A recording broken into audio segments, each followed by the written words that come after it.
Na slavnostni seji občinskega sveta občine Krško v počastitev praznika občine Krško, ki je letos potekala na gradu Rajhenburg, je župan Miran Stanko podelil letošnje nagrade in priznanja za ustvarjalno delo, posebne uspehe in pomemben prispevek k razvoju lokalne skupnosti.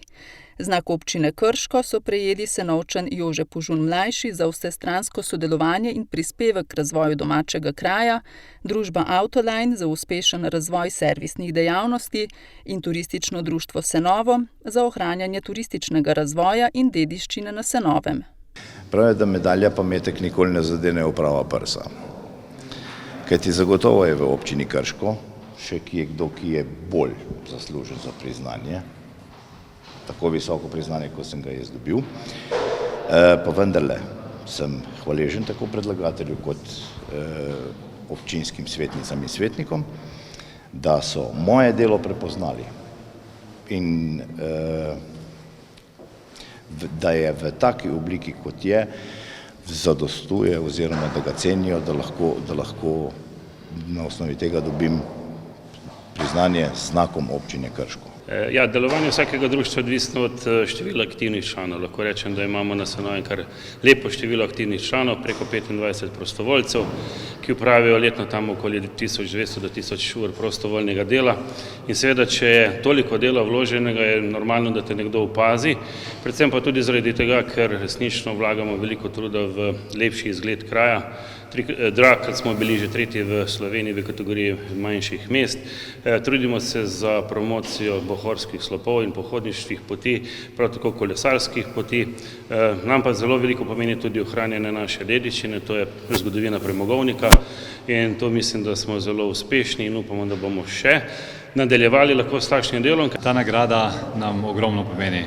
Smo izredno počaščeni. Sploh sedaj, ko smo lansko leto praznovali svojo 55-letnico obstoja in delovanja, smo v letošnjem letu zaključili eno ogromno investicijo. Napravili smo objekt z 2600 kvadratnimi metri v Žedovinku, kamor smo preselili tehnične preglede in center rabljenih vozil. In to smo izjemno ponosni in hkrati zelo zadovoljni, da je to sovpadalo z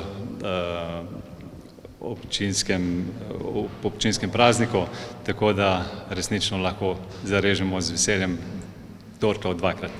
Letošnja dobitnika priznanj občine Krško sta Društvo Družina in življenje ob 20-letnici uspešnega dela za gradnjo odnosov med zakonci in v družinah ter družba Kim za 30 let uspešnega gospodarskega razvoja v kovinsko-predelovalni industriji.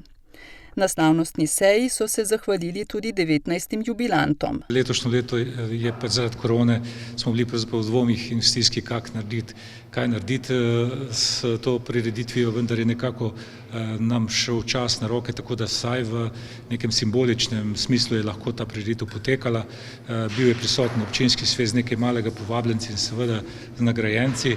Jaz mislim, da si tudi letošnji nagrajenci zaslužijo ustrezno priznanje, ki gre tudi skozi to, da se izvede ustrezna publiciteta in da je seveda s neko svečanostjo to priznanje, ki so ga zaslužili, tudi predano.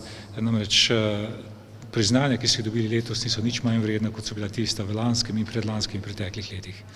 Sicer pa je občinski praznik tudi čas za analizo dela v preteklem letu. Seveda največji dosežek je bil vsekakor otvoritev obvoznice, ki je 10-letni projekt, ki je bil dokončan. Potem je tukaj tudi kar nekaj dokončanih ulic v lanskem letu, dokončali smo tudi večnamenski dom na Zdolah.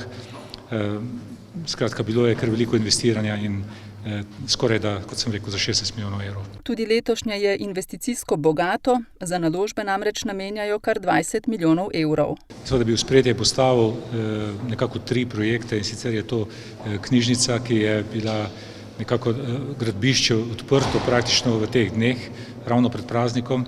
Gre za približno 8 milijonov vreden projekt, potem je tukaj gradnja poklicne gasilske enote oziroma doma poklicne gasilske enote, projekt vreden približno 3,3 milijona evrov in pa na področju družbenih dejavnosti še gradnja vrtca na Senovem, ki naj bi tudi bil v letošnjem letu nekje proti koncu leta dokončan oziroma v januarju naslednje leto.